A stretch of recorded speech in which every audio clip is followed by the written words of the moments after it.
अंबरनाथमधील 250 कामगारांचं कामबंद आंदोलन समोर येते। मिरॅकल्स केबल कंपनीमधील 250 कामगारांनी आंदोलन केले। किमान वेतनासह विविध मागण्यांसाठी हे आंदोलन करण्यात येत आहे। अंबरनाथ MIDC भागातील मिरॅकल्स केबल या कंपनीमधील 250 कामगारांनी कामबंद आंदोलन सुरू केले। इथे काम करणाऱ्या कंत्राटी कामगारांना किमान वेतन, ESI, ग्रॅच्युटी, खरतर प्रॉव्हिडंट फंड आणि इतर सोयी सुविधा दिल्या जात नाहीत असा आरोप करत 15 दिवसांपासून कामगारांनी हे आंदोलन सुरू केले।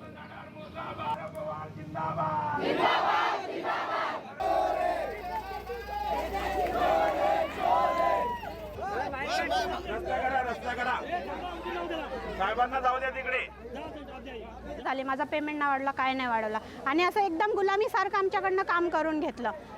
म्हणजे आम्ही आमच्या हक्कासाठी, कायद्यासाठी लढतो म्हणून आम्हाला तुम्ही बाहेर काढलं। त्या दिवशी लेटर दिलं चेन्नईला जा म्हणून, आज संध्याकाळी 5:30 वाजता लेटर दिलं। उद्या तुमची जॉईनिंग आहे, ट्रान्सफर लेटर। आम्ही कॉन्ट्रॅक्टमधनं काम करतो, आम्हाला तुम्ही ट्रान्सफर देऊन चेन्नईला पाठवता, प्लस आम्हाला तिथे जाऊन माहीत नाही काय नाही। उद्या 7 तारखेची जॉईनिंग, 6 तारखेला तुम्ही संध्याकाळी 5 वाजता लेटर देऊन आम्हाला सांगता की तिथं जा म्हणून। एक लेडीज कशी जाणार? हे आमचा अत्यंत छळ करतायत, म्हणजे ते सहन होत नाही आता आम्हाला। आम्ही कोर्टाकडे गेलो तर म्हणून आम्हाला गेटच्या बाहेर काढलं। अक्षरशः 260 लोकांना बाहेर काढलं, एका दिवसातच बाहेर काढून टाकलं यांनी। असा आमचा छळ चालू आहे।